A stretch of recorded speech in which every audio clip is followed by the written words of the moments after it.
राम राम। ओम नमः शिवाय। भगवान शिव के 12 ज्योतिर्लिंगों की श्रृंखला में भगवान शिव का 5वां ज्योतिर्लिंग श्री केदारनाथ है। उत्तराखंड में हिमालय की चोटियों के बीच में स्थित श्री केदारनाथ के दर्शन वर्ष में 5 या 6 माह के लिए खुलते हैं। चारों तरफ पर्वतों से घिरे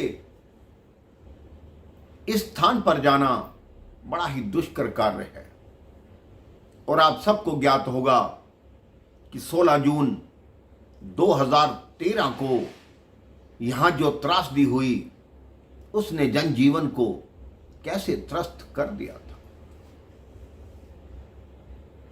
कहते हैं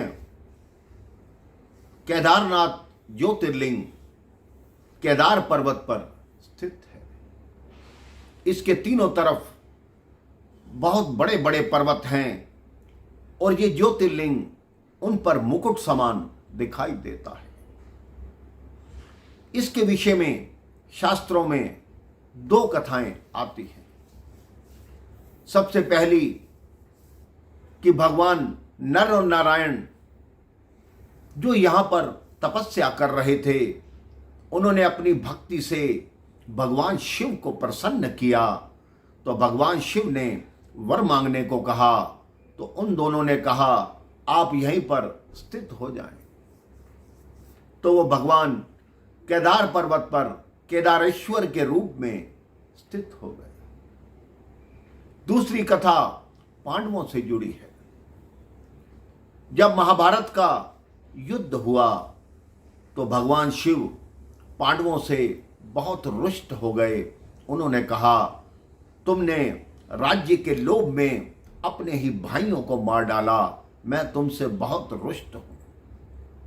तब भगवान कृष्ण ने पांडवों से कहा कि आप जाकर भगवान शिव को प्रसन्न करें, तभी तुम पाप मुक्त हो पाओगे।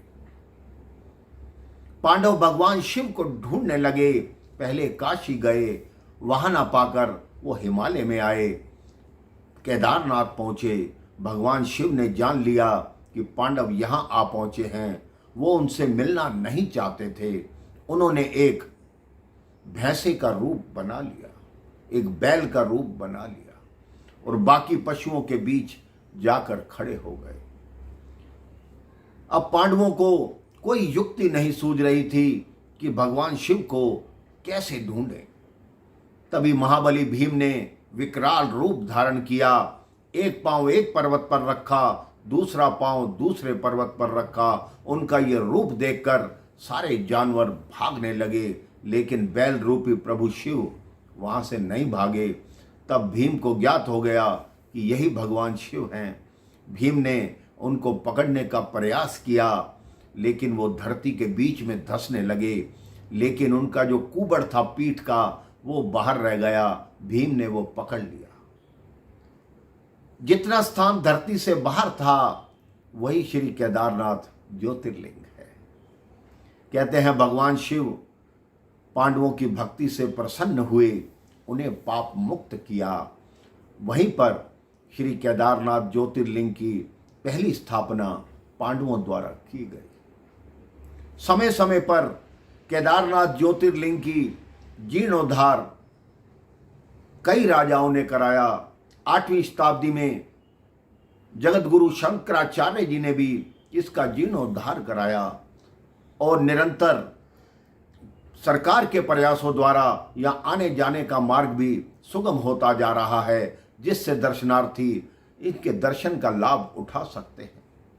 आप भी कोशिश कीजिए कि जीवन में एक बार श्री केदारनाथ जाने का प्रयास कीजिए और अपने जीवन को सफल कीजिए, अपने जीवन को धन्य बनाइए। राम राम, जय श्री राम। ओम नमः शिवाय।